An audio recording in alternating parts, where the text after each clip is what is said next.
Thank you. We're gonna get started in just a moment or two. Jessica, you'll want to talk to your gold or platinum. They'll be able to let you know who your Founders Council person is. Got quite a few. Congratulations, Ladina is almost at her year. Awesome. Couple of months. Being able to support other people. Okay, awesome. All right. Bear with me, just reading through some of these comments here. A few months, wanting to support and learn. Absolutely. Okay, so some people have had clients who are asking questions. All right.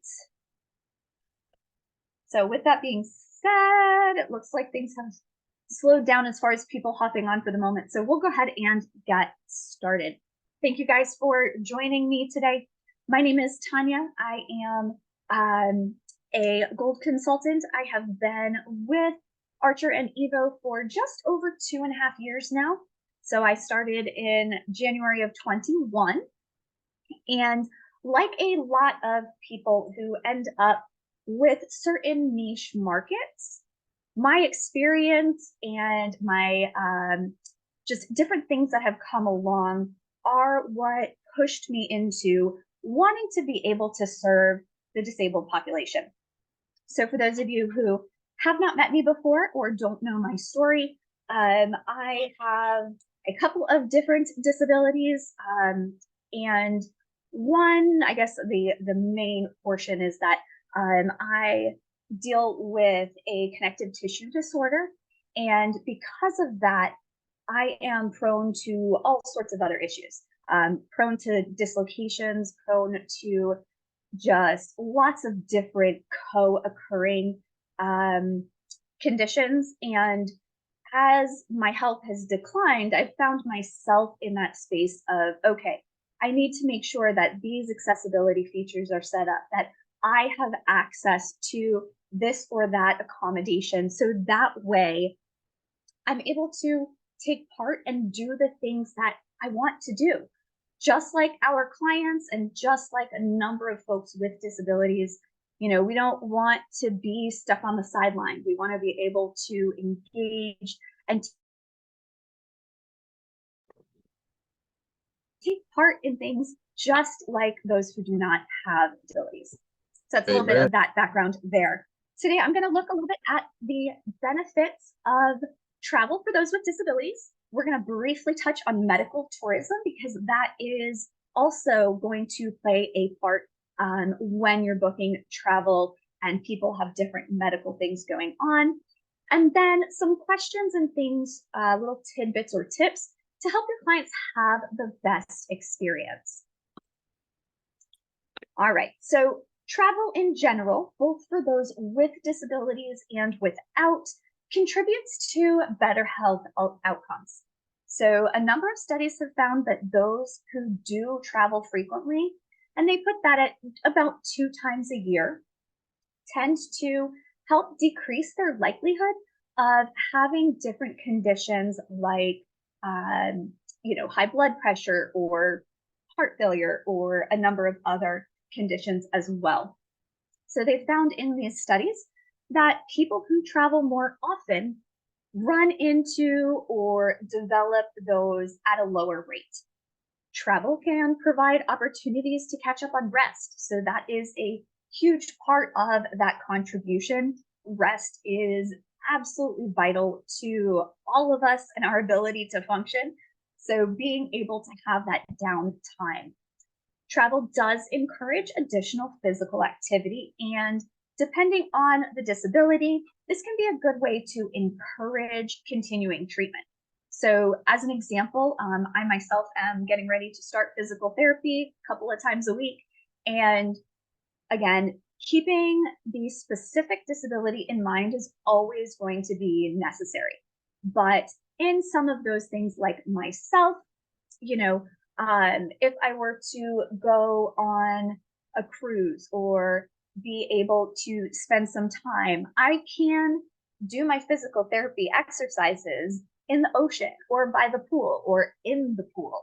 So those folks who need low impact physical activity, pools can be a great way to accommodate that.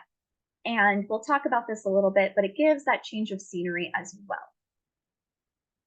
Travel also provides the opportunity for clients to try new foods and cuisines. It can help people to find things they maybe didn't know that they would like.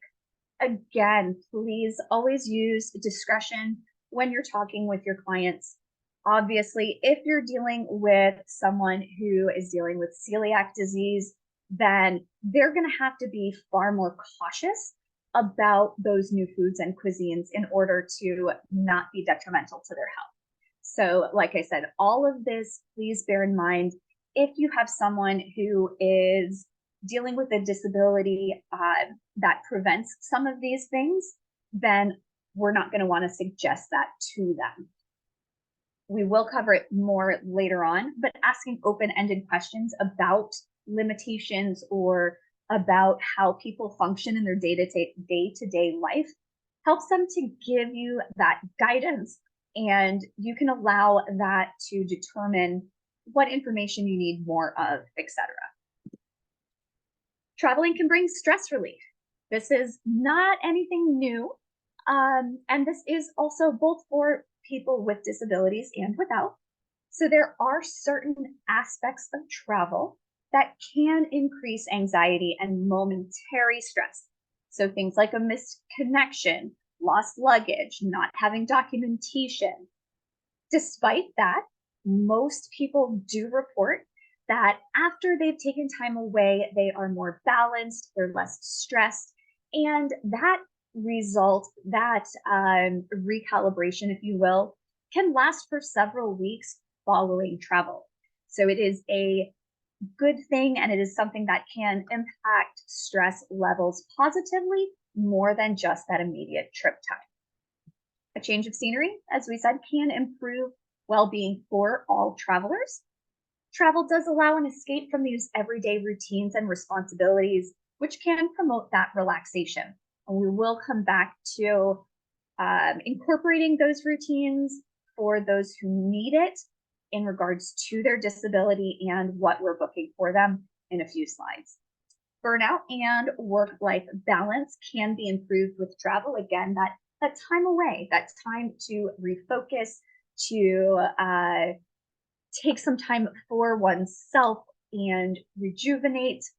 A step away also helps our clients who might have disabilities who aren't working, because sometimes people say, well, only people who work all the time are going to have that burnout, so it's not applicable. Except that folks who have chronic conditions and disabilities, sometimes we get burnt out from having so much medical care. And it's just like, oh man, I don't want to go to another doctor's appointment. I don't want to try to schedule this or that procedure.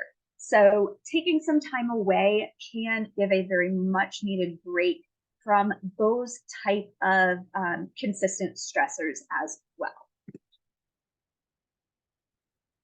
So travel can enhance creativity. So experiencing foreign cultures and engaging with them can increase creativity. And they've found that this is especially true if it tends to be a longer trip. They didn't really define what longer is, but that it's looking at that immersion. So when you are there and you're surrounded by the culture and the people, and you're able to engage that, as with lowering stress levels and benefiting health, it's also been shown to increase that creativity because it does give us a shift in perspectives.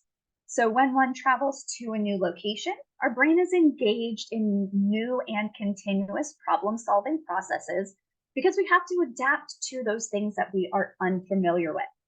This stimulates cognitive function and will increase cultural awareness as well.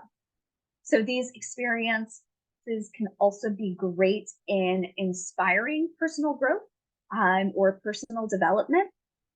We've all heard of various wellness retreats that people like to do, or they're looking for a specific setting so they can just kind of slow everything down and recalibrate where they are in life, what they want to do moving forward, etc.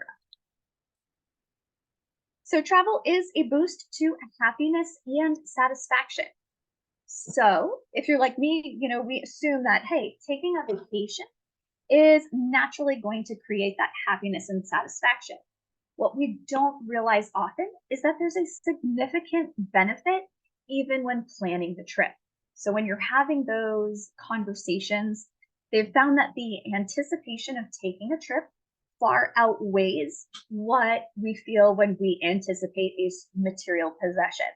So the benefits can be seen through the planning stages and then after travel, like we've already discussed. So it incorporates a much larger time period than just those literal depart and return dates.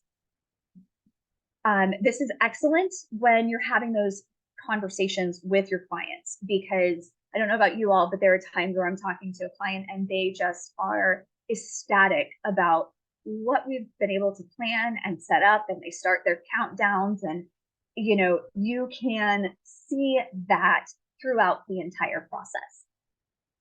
Travel, does force us outside of our comfort zone, and this is accurate especially for those with disabilities.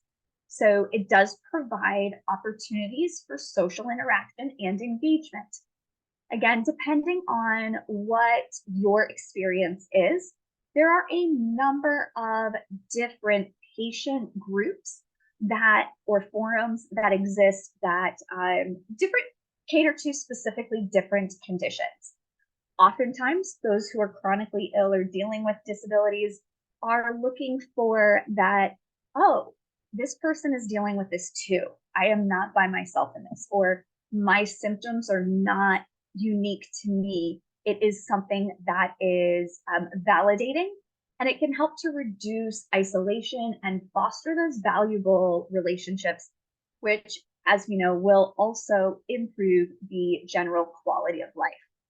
There are times that these patient groups will set up a meetup, and that is that opportunity for them to see who they've been talking to face to face and just have some time away to have some camaraderie, if you will, and that common ground of, oh, we're all dealing with this, plus feedback for what some find is beneficial for treatment or whatnot.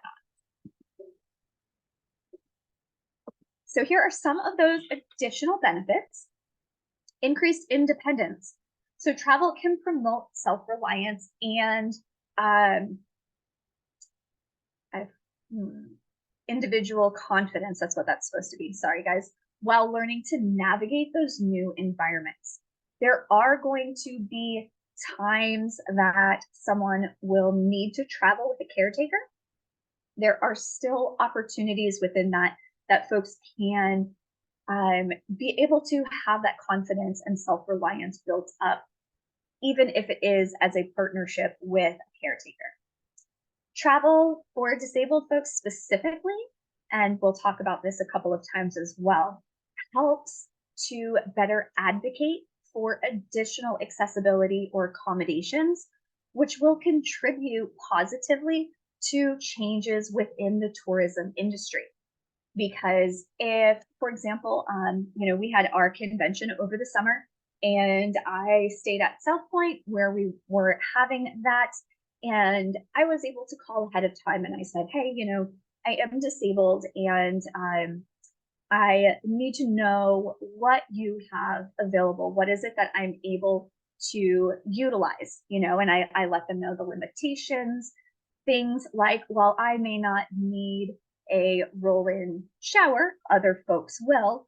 I was able to request our room had a fold-down seat. So it was one of those that they're happy to accommodate. If our location was missing that type of accommodation, that's an opportunity for me to advocate for that change. Hey, I love staying here at your hotel. I noticed that this sort of activity or this particular part of my room or stay was inaccessible. And I just wanted you to be aware of that. So that way, the process of looking into it and hopefully changing that can begin. Travel also provides memories, those unique opportunities to create and enrich one's life and relationships. And then oftentimes travel with a disability takes extra work. More than often than not, it does take extra work in that planning stage. But if you're anything like me, it is worth it to be able to help a client settle some of their anxieties or their nerves, or for them to know that, hey, I know that Tanya's taken the time to look into this for me. And, I can have that reassurance. Again, I'm sure a number of you have had it happen where you've booked a trip for someone, disabled or not, and they've said, oh man, you made me feel so much better. Trying to plan my own trip just absolutely is so overwhelming. So being able to step into that space, especially with our disabled clients, can really help them not only realize that travel is something they can do, but like I said, help them feel that they have that support, their needs are being listened to. All right, so before we get into medical tourism, if there are any questions as we go, please feel free to put those in the chat for me. We're going to shift gears a little bit. So medical tourism is the practice of traveling to another country or region to seek medical treatment, procedures, or healthcare services. So people often choose medical tourism for a variety of reasons, things like costs, access to specialized treatments, shorter waiting times, or they want the ability to combine getting this medical attention with travel as well. I did have, Elisa, you can go ahead and type it out, or if you want to wait until we get towards the end, I'll unmute you before we wrap up, whichever is easier for you. So with medical tourism, these are going to be things like general healthcare. Checkups aren't quite as frequently seen. Dental work is a very common one. Surgery, they'll do specialized procedures like cosmetic surgeries or cancer treatments. And then oftentimes they will go for alternative and integrative types or holistic types of treatment. So these could be different practices or treatment options that may not be available in their home country.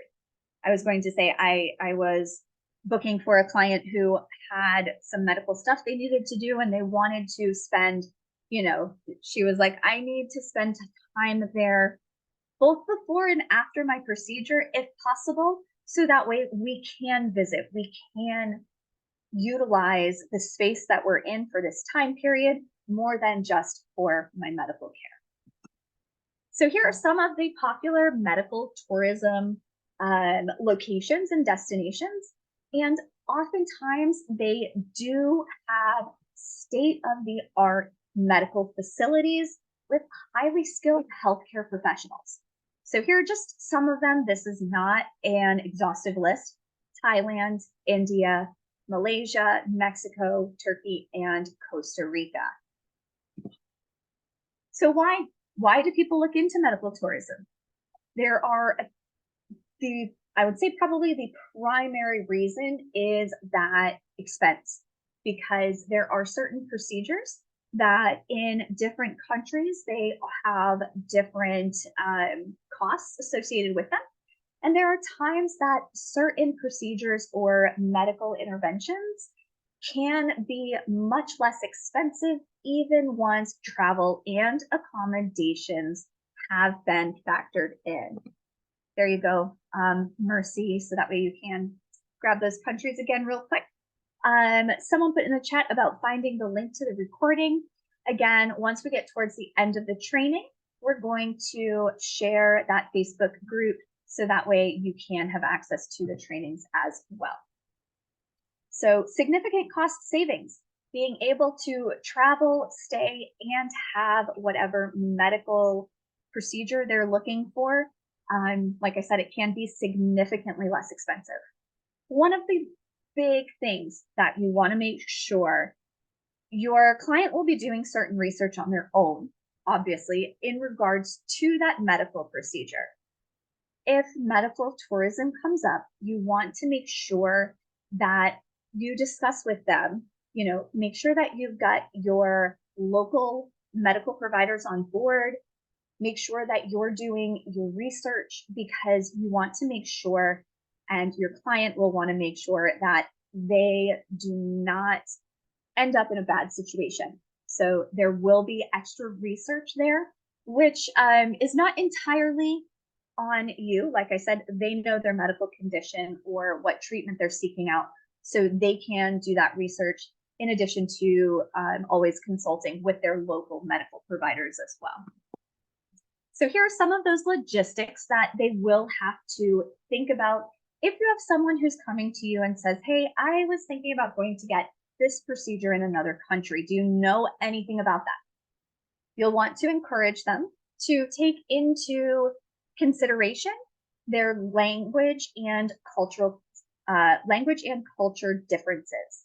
So patients need to be prepared for potential language barriers and those differences.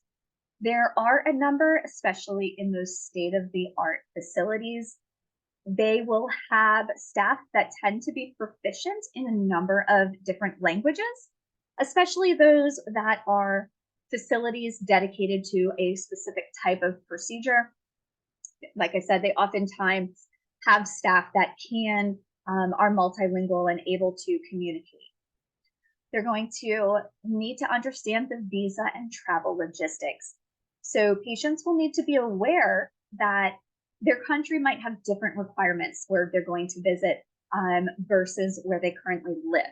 Some countries do have medical visas. Some also have assistance with medical travel arrangements.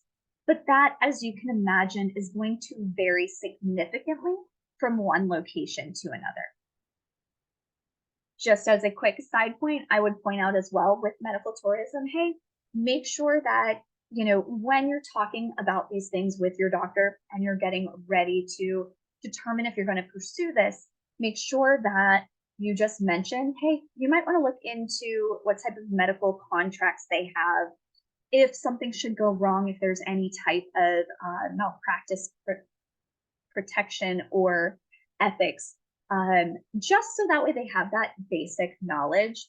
Again, not a whole lot of research that you have to do at this point.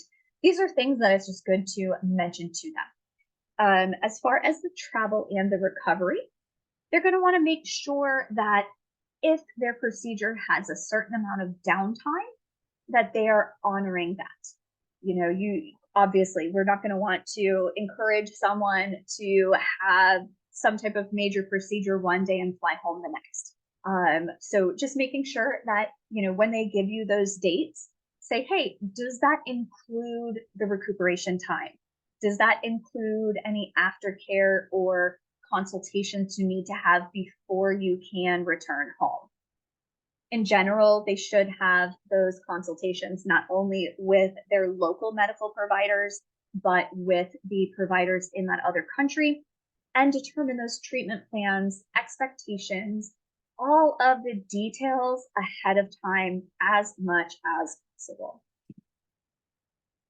So the next part we're going to touch briefly on is, yes. Tanya, before you move on, I want to just throw in also, if they're doing travel insurance, Yes. they want to make sure that they pay attention to the riders connected to their travel insurance policy, because some medical procedures may negate their ability to file a claim. So you want to also make sure they pay attention to the clauses in their travel insurance policy as well. Yes, absolutely. And those of you who are just getting started, the travel insurance policies we have, I know in VAX, and you're able to sit down and read through those. Those will let you know, as Deidre has mentioned as well, what things are covered, which things would be exclusions, so that way the knowledge, so people can make the best decision possible, is that goal. So yes, thank you so much. When you're talking to your disabled clients, what about explaining and discussing those benefits with them? Because as we have mentioned a number of times on these trainings, sometimes people with disabilities don't realize travel is still an option. So if you're having that conversation, make sure that you're tailoring it to that specific client, their needs, their interests, their concerns. So here are some key points to make sure that you try to address with them. What are their interests and goals? What is it that they want to get out of this trip? If it's leisure, then ask them, well, what is your dream destination? What experience would be your best case scenario? That will give you an indication as to, just like when we qualify clients, where to start looking for them. Obviously, if there's someone who says, I absolutely cannot do the cold and they're traveling in October, you're not going to want to send them to Alaska. So this helps with that qualifying portion as well.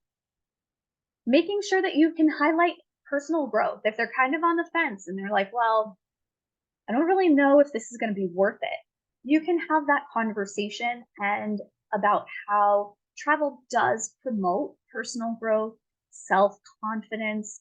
If you have examples, you can share that with them. If any of your clients have had transformative experiences, if perhaps the location you're looking at, someone has left reviews related to being a guest there and their experience. So that way it helps things be not only more personalized, but it can help to point out that, oh, these are things that are still available.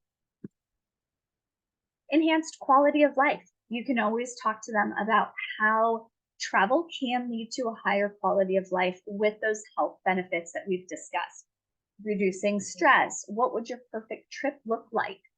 A lot of times, I do want to say too, is if someone has a caregiver going with them, get some of their input too, or, find out, hey, if you need some time for self-care, what does that look like?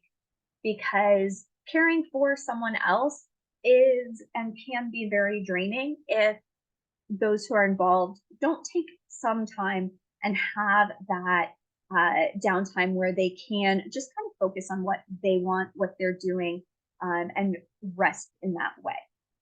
You can talk about the social benefits of travel, like the opportunity to meet new people, to build those friendships, and obviously creating lasting memories with friends and family. Again, touch on that cultural enrichment we discussed.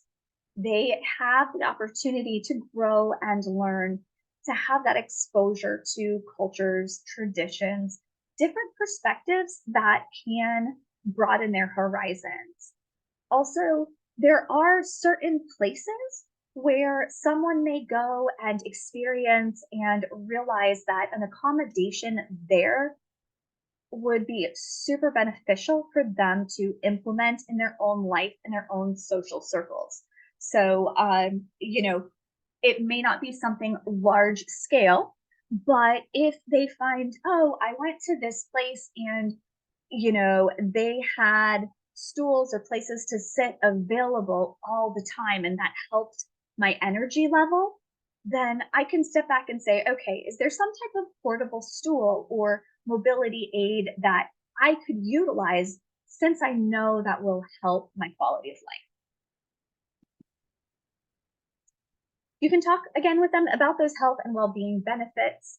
Um, you know, one thing I did want to mention here that's a little didn't mention earlier is reducing stress for a number of conditions will help to alleviate flares and symptoms.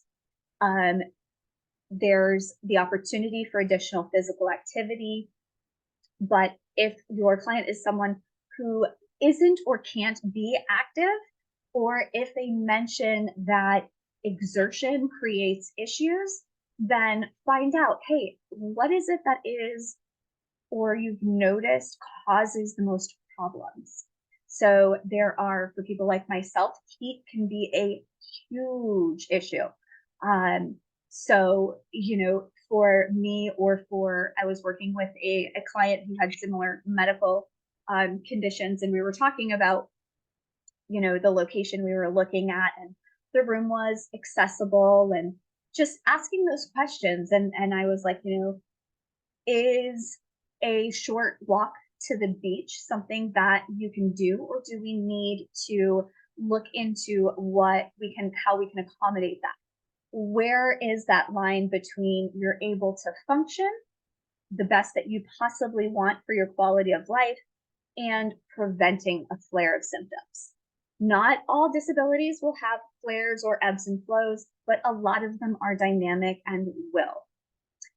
You can also find out and ask, what is, again, the most peaceful situation for you? What would you find the most relaxing? You can let them know, as we've discussed, about those advocacy opportunities. I know that, like I said, for myself, there were certain things that never were on my radar until I was trying to have accommodations or do something.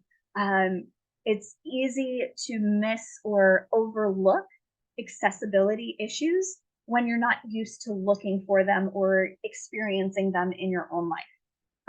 My partner has experienced this. There are certain times where he'll, send me a text or picture and be like, yeah, I don't really think they thought about this accessibility. And he's like, I never would have noticed that before our relationship and walking through what your life looks like. And like myself, I know that there are a number of folks with disability. We are more than happy to advocate for the community and other folks who also deal with disabilities. Accessible travel options. Again, you can discuss that depending on where they're going. More and more places are making accommodations, are working on accessibility, which will make travel more enjoyable and comfortable for people with disabilities. Personalized travel plans. This is going to be part of your wheelhouse, if you will. You can talk to your clients in detail about the fact that you're able to take their specific needs and requirements, their accessibility needs, and step into that space and find the best case scenario for them. That's the benefit in working with an agent. You're able to take a look at the different places, maybe make phone calls if it's needed to check on what is available. They don't have to figure it all out on their own, because sometimes trying to sort all that when you're not familiar with it and you know what you need but aren't sure how to get that, it's very overwhelming. So we're really able to step into that space. Yes, Alyssa, he very much is supportive of me, absolutely. So safety and comfort. You're going to have that opportunity to, through your research, through what you're presenting to them, you can let them know, okay, well, when you get to the Miami airport, this is what the steps are going to be in place. You should ask this question or seek out this particular desk, or, those type of things. You can provide some guidance there about the general flow of things for clients or passengers, travelers who have disabilities. You can talk to them about any practical considerations they might have, their concerns about, again, travel insurance, documentation, necessary medical arrangements. When you're qualifying your clients, make sure you ask them about medications. You can be super general and, hey, in the course of planning this, I want to make sure that if there are any special considerations, that I take the time to find out how that will work for you. Do you have any medications or supports or accessibility items that have to be with you at all times. And that allows them to say, okay, yes, I do carry, there are certain times where there are folks who have feeding tubes. I have to carry my food for my feeding tube. Well, that is something that's important to know so you can help them navigate TSA and security and all of that for when they fly. So make sure that you're asking, what is specific to them.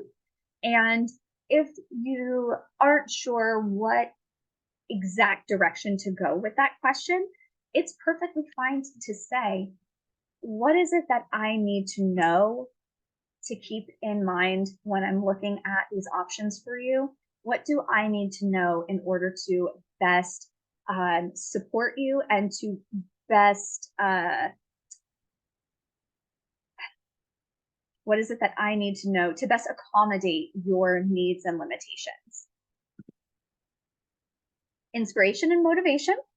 You can use some testimonials, like I said, if someone has stayed at a certain resort and left that review about how the accessibility worked for them, you can talk about that. You can explore similar options. Again, planning together, you're able to align it to their interests. You will be able to demonstrate through these conversations that you're committed to helping them travel and having it be a positive and memorable experience. Again, make sure you address any of those concerns that they bring up and understand that sometimes you might have to, particularly with disabilities, you might have to say, I'm going to check into this to be sure, and then you can do that research. Most folks, in my experience, who have disabilities, especially if they're ones that aren't super common, are used to those who are working with us needing to take some time to do some research. One thing I do want to mention here too as well is that there is a website. It is askjan.org. It is the Job Accommodation Network. Now, the reason I bring that up is because they have an excellent resource. You can search for accommodations. You can search based on the disability. You can search based on limitations. And there are times that they have certain recommendations, or they can provide an accommodation in a way that we might not immediately think of. So while it is geared a lot towards jobs and working, it is askjan, askjan.org. I can put that in the chat here as well. So it is the Job Accommodation Network. And like I said, while we're not looking for a specific job environment, there are times that they do have recommendations and suggestions for accommodating certain disabilities that, sometimes we may not realize would be beneficial. So kind of wrapping up on that, going above and beyond to service your clients, it is all about that collaboration. You can build relationships with your tour operators and vendors, especially if you know that they prioritize accessibility.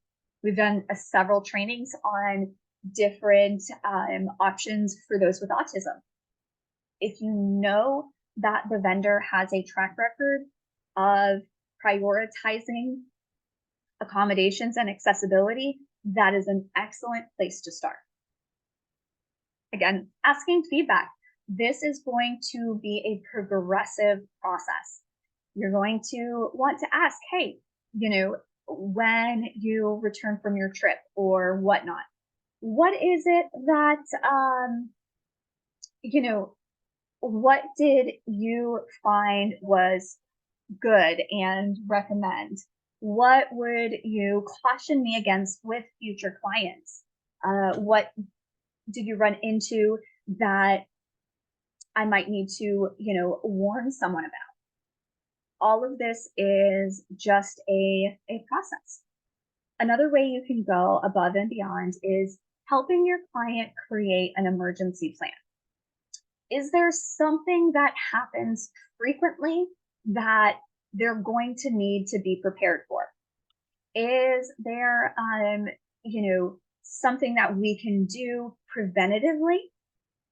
What can we do to, should this situation happen, make sure that your needs are taken care of? So sometimes it is, hey, you might want to just carry a list of your medications that you, or, something that happens frequently. One of the conditions that I struggle with, for a lot of folks, it causes fainting. So oftentimes they will carry something with them that says, hey, this is something that is the norm for me. There's no need to call emergency services, and having those things to help, because they're going to know what's going to work best for them. And they want to make sure that that's readily accessible information for the people who are with them or where they're going to be. It's not a bad idea if, for the medical tourism, they're going to be looking into these things already. But it's not a bad idea if someone has a condition where they mention, hey, sometimes I need to get into the hospital, and, where is that going to be? So it can help to provide that information. There are times where I've been able to call a certain accommodation, a hotel or resort, and say, hey, I have a client who has some complex, medical needs, and just for their benefit, what is your procedure if this should happen? Or where should they go if they need that additional assistance?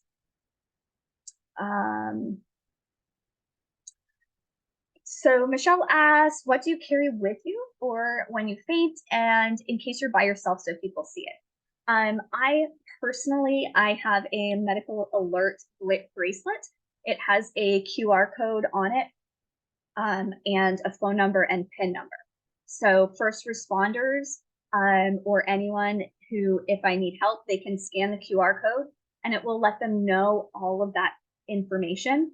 So that's what I personally use. Sometimes there will be cards people will put in their wallet. People who, the condition I mentioned in regards to fainting, oftentimes carry things like electrolytes and salt, because that helps in the preventative side of things. Be thorough in your research. So when you're looking at activities and venues, don't forget to take a step back and say, okay, I need to make sure before we book this that getting to this event or activity is not going to be problematic. You don't want to do the work for their hotel or resort and then book something that's going to be too strenuous as far as an activity or event goes. I've just got a couple other things, just kind of overviews. One thing I found when I was doing my research and preparing, as far as airlines for disabled travelers, specifically those who utilize mobility devices, Delta currently has the lowest rates of damaged mobility devices. Delta is also in the process of, they've got a prototype they're working on so that those who use wheelchairs won't have to transfer. It's not been implemented yet. It's still in the very beginning stages. Air Canada, they do have accessible lavatories, though if someone is going to need assistance, they're going to need to have their own caretaker there, which is typically what they would prefer anyway. Qantas also has accessible lavatories and a meet and assist service option, which will help navigate different parts of the trip, like checking in and boarding. Then wrapping up, some of the best destinations. Israel is adding more and more accessibility features because they've been in conflict for so long. They have a population that they need to add these features in, plus high tourist destination. So they're adding more and more accessibility features. US state parks are continuing to make changes, whether that be adding ramps or paving their paths. Some of them do have tactile options with like raised maps. And then Spain also is one that came up quite a bit. They do have a number of accessible beaches and buildings along with their activities, and in different polls and questions, they often rank towards the top in regards to accessibility in transportation and dining and restaurants. So with that, I've got some here. I'll do this one last slide here. So some tips, excuse me, just for travelers with those physical disabilities. Again, a lot of this is stuff we've discussed on a number of trainings. Plan in advance as far as possible. Try to replicate what they do at home. So if your client finds they have more energy in the morning consistently, then schedule things for those morning times. Again, travel insurance, look at those details and specifically how it impacts medical needs.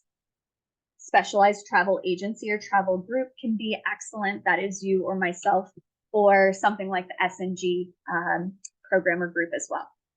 There is a program called STAT, Smart Traveler Enrollment Program, which allows updates to be sent to the US Embassy in the case of emergency. And the traveler can keep some basic medical information in their profile. So that can be helpful for those who are going international as well. Of course, looking at all of those arrangements, helping them determine when to bring or buy or borrow different accessibility or mobility devices. There are some companies who offer discounts to disabled travelers. And then, of course, make sure that you're also keeping the needs of those traveling with that person in mind as well. So that is what I have for you all. Thank you so much. Deidre went ahead and put in the Facebook group link again. Let's see. I know someone had a question early on.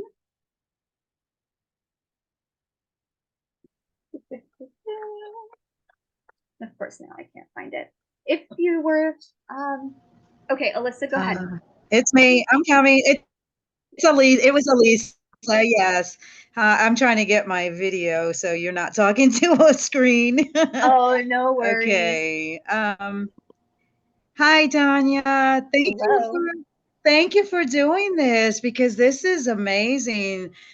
And I just wanted to tell you too that for your health problems, you look fantastic, and you have such a positive spirit. So, thank you for that encouragement. I have a question now. Going back to when you said that you had called when you went to the convention in at South Point. Yes. My question, as a travel agent, do you think it would be feasible to like draw up a checklist to give your clients that are, who have disabilities, so that they can fill out everything, so there's no like going back and forth where, you call the hotel and then, you find out there's something else. So would it make sense to draw up like a checklist when you qualify them and tell them, hey, fill this out and tell us everything that would help make your life easier when you're traveling? So, would something like that have helped you? So the way I typically handle that sort of thing is, so much of what we're booking for our clients is, oh shoot. Oh, so much of what we do with our clients is based on relationship. So it is, for me, I find it builds a better relationship to have them, those of you who do use forms for like the preliminary information, sometimes people will mention their disabilities or limitations there. I find it a little easier to build that relationship and have that conversation, because you can clarify anything you need additional information on that phone call while you're getting all of the qualifying information. So you could, Right. Okay. the one thing that popped up immediately when you mentioned that is that Mhm. we can't possibly prepare for every disability. And there are Right. such Right. a wide range of accommodations, even to people with the exact same disability, their needs and accommodations could look Are very different. different. Absolutely. Yeah. So, Right. for the Okay. sake of building that rapport and that relationship, you could ask. I have Mhm. on my quote form, I just say at the bottom, is there anything that you need to add or I need to know immediately? And then that gives them that opportunity. They can mention it. Okay. And then I always Okay. set up a phone call and go through all of that information anyway. Oh, okay. So Gotcha. that helps. And I have one more question. Um, Now you had mentioned that if they were traveling, if you have a client and they're traveling for like to another country to have, the medical services done, Yep. you said, I think you said something about having their doctors, their local physicians' information on file, but isn't that kind of getting into HIPAA and all of that? What I was meaning by that is the client themselves needs to Mhm. communicate with their local providers and have that discussion. Oh, Yeah, and say, hey, yeah, gotcha. we've talked about this treatment. I'm thinking about traveling to this place. Can we have that discussion? So that Gotcha. way, Okay. yes, yes. So that is Okay. for them to do. I just like to cover my bases and mention it and say, hey, make sure all of your medical providers are Oh, on the yeah. same. So great question. Exactly. Okay. All right. Thank you, Tanya. Appreciate You're that. very welcome. Tanya, and at least I was going to piggyback on what you had. The Uh-huh. questionnaire, a lot of times, depending upon what situation your client has, it can be Mhm. overwhelming if you put too much toward them, like a checklist of, do you have Right. this? It's better from the relationship side to allow them Right. to disclose. You can ask certain questions to get the conversation started, but you don't want to overwhelm them Mhm. or make them Okay. have new anxiety about the potential of traveling. But I will say, Right. travel Yeah, plan, that makes sense. when you're talking to them and creating that environment where they know that you care and you're there to provide things for them, Mhm. it makes it easier for them to be forthcoming, because some things that are connected to this, they may not even realize. I have a group that just got back Right. a cruise. And when on my form, I asked whether or not anyone has any special needs. Everyone in the group said no. However, when I started Mhm. actually looking into the demographics of the group, there was a segment of them Mhm. that were in their late 60s and 70s. And so Ah, I didn't want to be offensive to them, but I also right. service them. So in talking to the group leader, I asked the group leader, I said, hey, I realize that everyone is amazing in your group, but I just want to make sure that everyone is aware of the following, because they were getting on the Carnival Celebration, one of the biggest cruise ships in the world. So Yeah. this ship is longer than a football field. So does anyone have a mobility, or might someone have a mobility challenge in that situation? And it helped Right. the conversation, because initially everybody was like, no. And there's a stigmatism sometimes with people who are of a certain age, who are independent, and they don't want to Yeah, seem as if they have an issue. But the last thing I absolutely. wanted to have was their parents get on this ship and then we have an issue and they're stuck in a Yep. cabin or they can't get around. So we ended up Right. ordering a scooter for the one of them, and and talking about what that looks like. So you want to make sure that you're paying attention to those Right. of little simple things, because they weren't thinking in those terms. When I asked, Right. does anyone have any special needs or disabilities, they all said no. But once I started the conversation, one of Right. them Digging in a little diabetic. deeper. Yeah. She was Yes. diabetic Okay. and she takes insulin. So I could request a Sharps container for her cabin.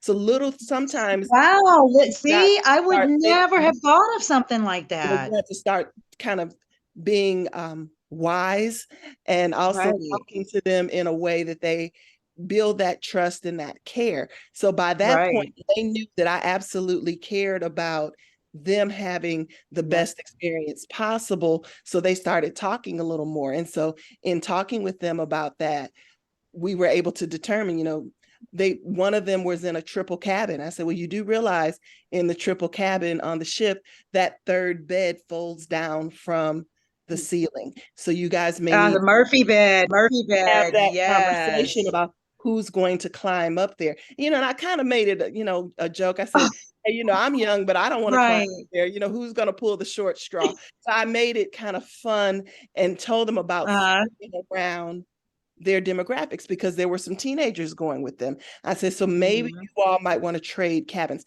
We're not going to switch up on the list, but you can sleep with Right. us. I Right. wanted to at least give them an option so they didn't feel self-conscious about it, and that they knew and understood Uh-huh. what was Oh, great up. job. Other Wow. thing to consider, things like that, when you're looking at, this is more cruise specific, but when they're going to certain ports, if Mm-hmm. it's going to tender to the port and they have a mobility device, they may not be able to put that device on the tender.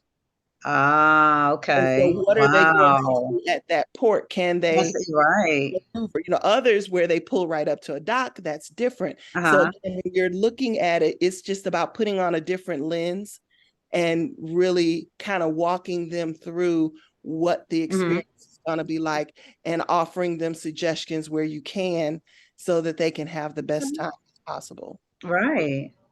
Oh, wow. Thank you so much, ladies. This has been like a wealth of information for anybody's business because, like you said, disabled people shouldn't have to just sit at home. Everybody deserves to travel and get out and see the world. And it really does do a world of good for us, for everybody. So thank you for all this information. I appreciate it. You're You're very quite welcome. Are there any other questions? I haven't seen anything else pop up in the chat. Any other questions before we wrap up? All right. all right. Oh, let's see here. So I'm not sure if there's a specific list. Deidre, you might be better prepared Well, to answer that question. Is there a place where we can find out which ports do use tenders for the cruises? Well, I'm not aware of a specific list in and of itself. However, in the cruise itineraries for the different cruise lines, usually you can go to their website and it will tell you if a particular port is a tender stop or not. And well, if it is a tender, usually it will tell you that it tenders at a particular place. And for those of you who may not know what that is, there are certain places where the ship cannot pull right up to the dock, and there's a boat that comes out and meets the ship a little bit from the shore, and then takes groups over, a small group of people at a time between, just for the benefit in case we have any new agents who may not know what that means. So as far as those of you that are asking questions about your Founders Council member, you want to ask your sponsor who your Founders Council member is, because for those of you who are newer to the company, may not be familiar with the Founders Council and the Elite Eight. Everybody within the company is in the lineage of one of the founders of the company, and our Founders Council is kind of like the board of directors. They're the leaders who are responsible for you. So if you have any situation going on, if you have training needs or any of those things, you would report that to your Founders Council member, and they would be the one who would assist you with those things. So it is important that you, one, know who your Founders Council member is for your own benefit of your business, but we also need to know that so that we can be sure that everyone that is joining the Facebook group is in fact a Evolution Travel active Evolution Travel agent, because we have had some individuals from other companies wanting to take advantage of what we do. So if you're not aware of who they are, ask your sponsor or your gold, and they can let you know, or your platinum, and they can let you know who your specific Founders Council member is, and ask them to introduce you. Or if your sponsor doesn't know, all of you get on a three-way call. It's important that you get to know your Founders Council member, because they are there to assist you in the event that you have any needs in your business as well. Thank you so much, Deidre. Absolutely. Well, we have had an amazing training today. Thank you again so much, Tanya. You always bring so much value. And again, we will be posting the link to this within the Facebook group within the next 24 hours or so. We'll put it on the same post where this initial flyer was, so that way you can access it, play it back. Likewise, other trainings and previous trainings are done the same way. So be sure to take time to take advantage of that. If you haven't already, make sure that you also register for our upcoming regional meeting. It's coming up the first weekend of October. We will be in 8 cities across the country, including one in Mexico. So you want to make sure you take advantage of that. Find the one that's closest to you. If it's not your immediate city, but it is somewhere that you can travel to, I strongly encourage you to get to your nearest regional meeting, get to know the top leaders in the company and how that culture works. Being at a corporate event definitely impacts your business. In addition to that, if you have prospects that are anywhere near any of those 8 cities, invite your prospects to go and hear about your business. Let the top leaders of the company close them for you and help you grow your business. If you go into your back office, there is a tab in the menu that says regional meetings. Click on the fall regional. There are flyers there. There's a spot on the flyer for you to include your name and your personal information. That way, when you send the flyer to someone or post it, they can come as your VIP guest. Then if they decide they want to become a part of the business, the agents that are in that location can help them get signed up under you using the information on that flyer. So don't just post the blank flyer. Please put your name and information on it and invite people out to be your guests in any of those 8 cities. It's going to be amazing. They're going to get to hear from the founder. We'll have training for agents at the second half. So you definitely want to take advantage of the regional meetings. If it is anywhere within a driving distance for you, or you can get there, get to the nearest one and enjoy and participate in our regional meetings. Well, that brings us to the end of our Monday training. We'll be back the same time next week with a new topic. We have new topics every week, so we encourage you to continue to support what we're doing. We are building an amazing training catalog as we're covering those topics that are most important to our agents, and we're trying to make sure that we're sharing the knowledge we have to help you build your business. Have a wonderful week, everyone, and we will see you at the banks and beaches of the world. Today's meeting is officially over.